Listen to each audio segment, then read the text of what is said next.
having more fun than a human being should be allowed to have your guiding light through times of trouble, confusion, murkiness, tumult, chaos, and despair.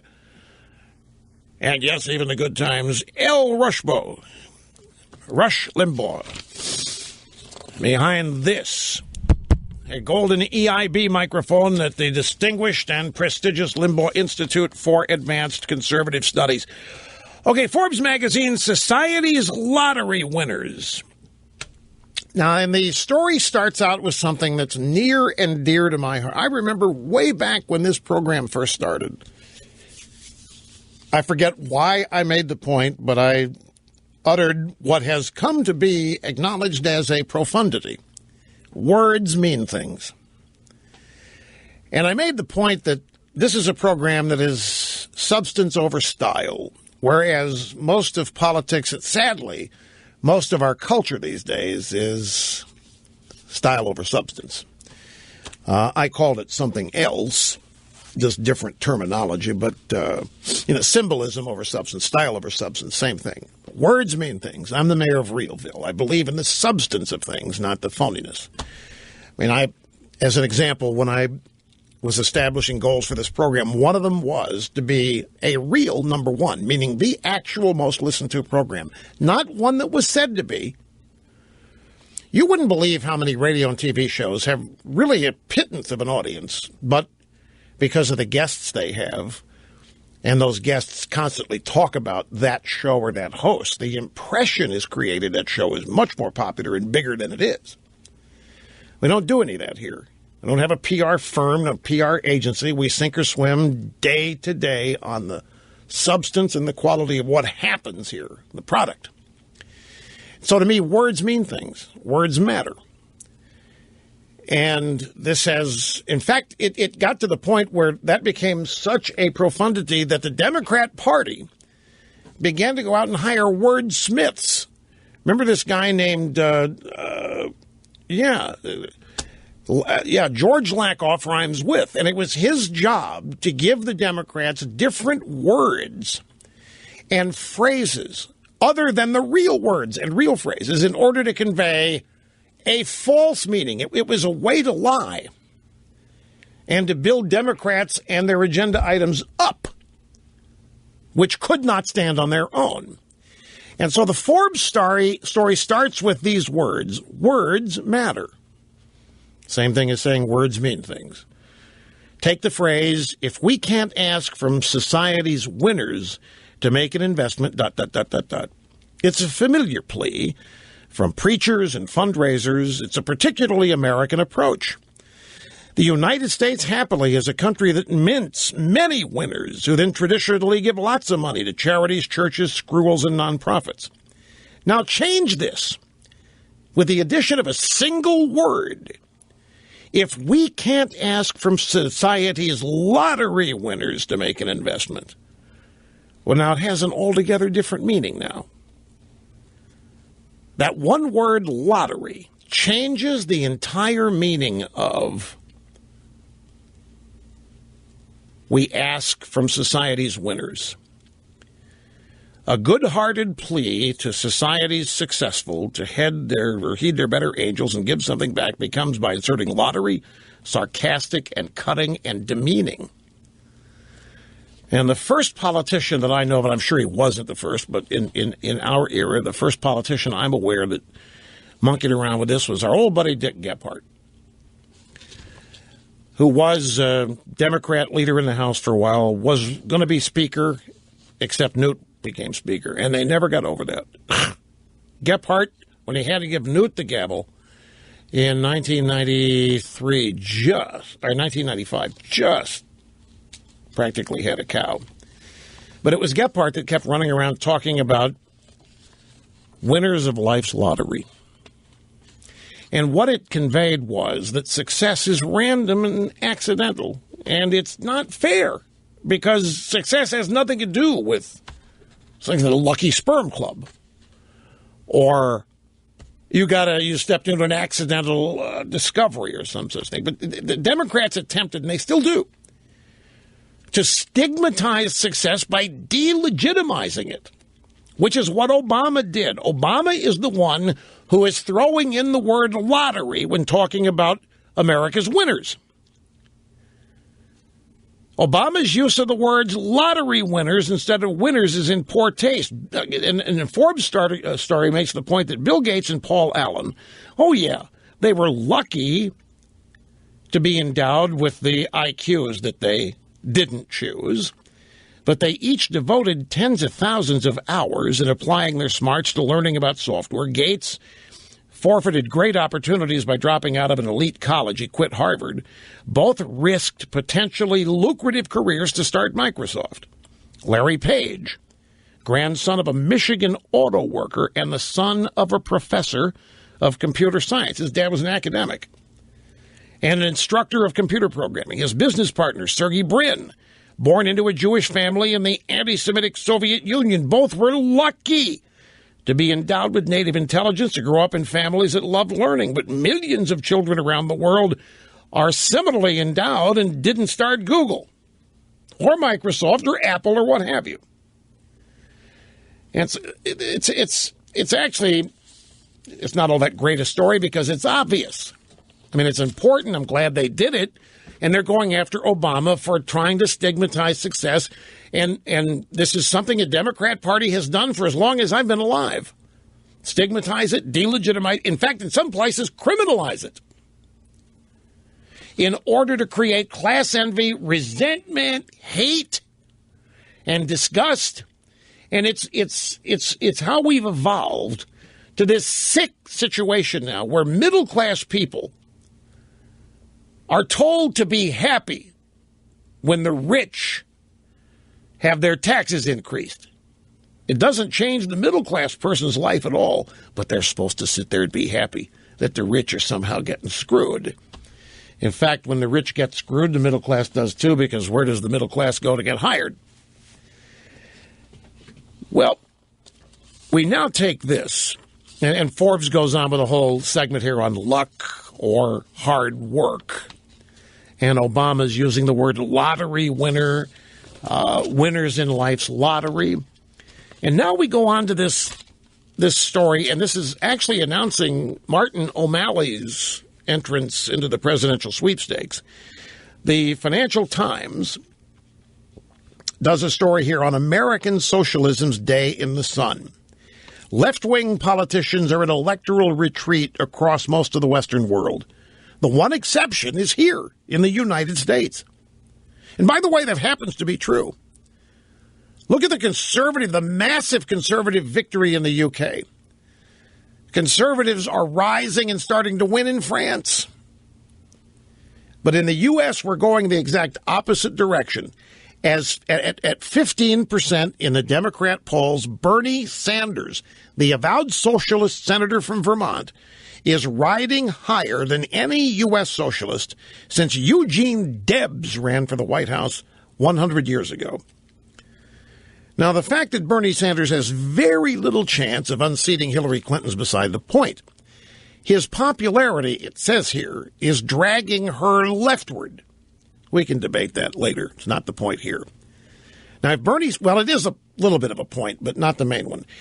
If Bernie Sanders flames out, other left-wingers such as Martin O'Malley are ready to pick up the baton and keep moving the Democrat Party further and further. I don't know how it can get further left than Obama, and I mean that. I don't know how you get further left than Obama without just openly admitting what's going on. Elizabeth Warren, the populist Massachusetts senator, will continue to prod Mrs. Clinton from outside the field. The more Mrs. Clinton adopts their language, the harder it'll be for her to reclaim the center next year. Yet she's only following the crowd. A surprisingly large chunk of Democrats are happy to break the U.S. taboo against socialism. That's the real nub of this story. The real point of this story, even if the Financial Times doesn't get it, is the Democrat Party, more and more, rank and file, not just Democrat politicians, actual Democrat citizens, the great unwashed, are happy to move openly towards socialism. There's a reason for it. rooted in economics. Now, to most students of U.S. politics, the phrase American socialism is an oxymoron, like clean coal or the Bolivian Navy. A century ago, Werner Sombart, a German scholar, asked, why is there no socialism in America? It was a question that confounded Marxists. As the most advanced capitalistic society, the U.S. was most ripe for a proletarian revolution, according to their theology. So why didn't it happen? You know, Marxism believes that every culture eventually is going to shed capitalism because of the so-called inherent unfairness and inequality and inequity and disparities, mean-spiritedness, extremism, racism, seduction, bogotry, and go socialist, where everything is sweetness and light and utopia and fair and equal and no pain. And yet the U.S. was going the opposite direction. After over 100 years in existence, they were shocked that the U.S. had not turned toward socialism. U.S. refused to move in that direction. Okay, so here are a couple of pull quotes from the story that make my point. The first one is how the American dream was knocked down. A quote from the Financial Times article, this one on Bernie Sanders. Socialism found no audience in the U.S. because most Americans felt they were already middle class. Remember, socialism is attractive to people who are poor with no hope. Socialism looks good to people who think they're stuck, who think all the rules of hard work and self-reliance aren't going to matter. The deck is stacked against them for whatever reason. Whether they're right or wrong, their attitudes are what count. Perception in politics is reality. And they think they're stuck. And the old rules of hard work and self-reliance and steadfastness, all that, they lose faith in and don't believe. Socialism becomes attractive. High rates of social mobility gave most Americans the sense that their society was exceptional, and rightly so. Now, here's this term American exceptionalism again, which the left hates. They don't like it whatsoever for a whole host of reasons I'm not going to go into here. But the point is, all of this is now in question. As recently as 2008, these numbers actually make me sad, because it means that the efforts, the agenda, the ideas of the current Democrat Party are working. As recently as 2008, just 7 years ago, 63% of the American people identified as upper middle or middle class. And 2008, that's the campaign year. 2000, before Obama's done anything, Americans are optimistic. They think they still can get where they want to get with a little hard work, a little self-reliance. The old formulas, they still believe in them. Now it's 7 years into the Obama regime, and no longer do 63% of Americans identify as upper middle class or middle class. Only 51% do, and it's falling. In the greatest nation on earth, the greatest economic engine ever created by humanity, created and sustained, the greatest economic engine for the force of good ever in the history of mankind,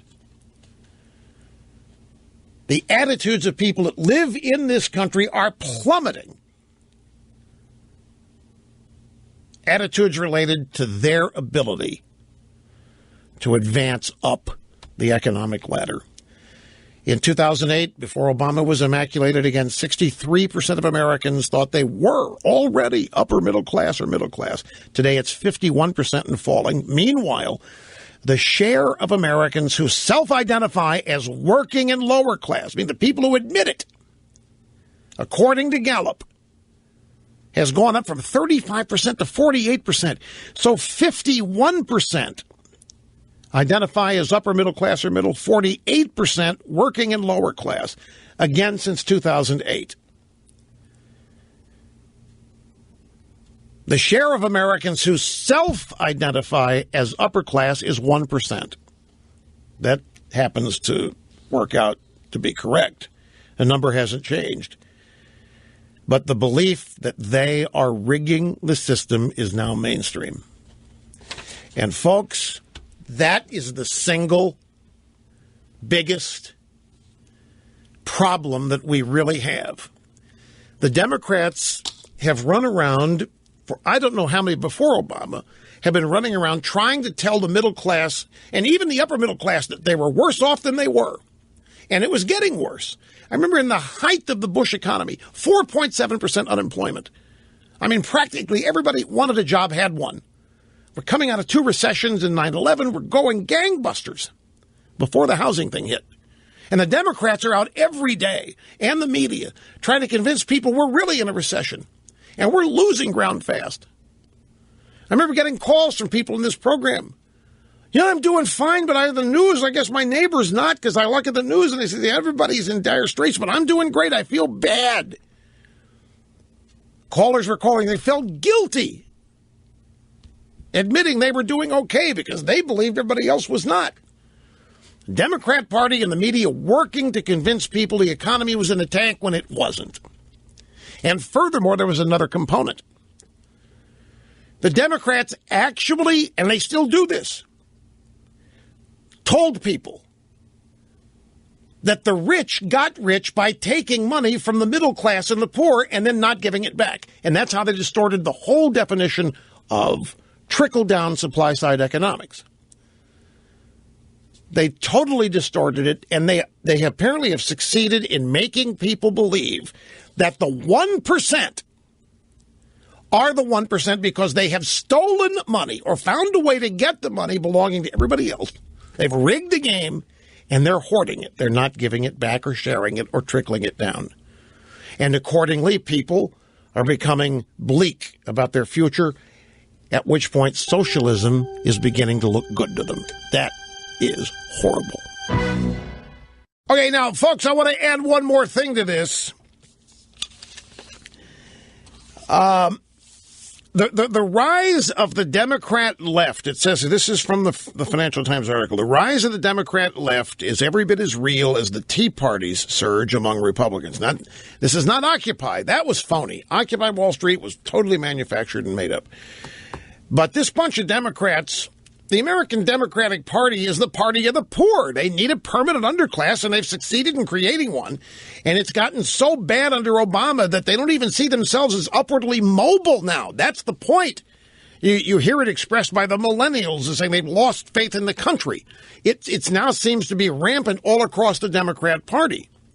Upward mobility just seems out of their reach. Hence, socialism looks good. It's terrible. And I want to add one more thing to this. You know this talk that we had last week about millennials not caring to own anything? Now, you might think, come on, Rush, no big deal. This is a bunch of little kids, and they're going to grow up, and they're going to change their minds about that. Well, maybe they won't. But let me add a point to this. Not caring about owning private property is bad news because that feeds right into people like the modern Democrat Party's effort to establish socialism, because I'm going to tell you something. Whether you believe this or not, the right to own property is as important or close to it as the right to free speech or any of the others in the Bill of Rights. The right to own property and do with it what you want. And the EPA is now telling you that a puddle in your backyard is theirs and that they can regulate your house and your property. You might have a puddle after a rain, standing water. It's obscene. But when millennials come along, I don't care, I don't want to own a house, it's too much trouble, I don't want to own a car. That is music to the ears of Obama and people like him. Socialism requires, it feeds off of, it advances off the notion that people don't care about owning anything. Governments say, fine, wonderful, we'll own it. We'll control it. You don't want it? Perfect. Not good. Not good. If you're focused on the greater good, which, of course, we all are here at the EIB Network. Be right back again. Stay where you are.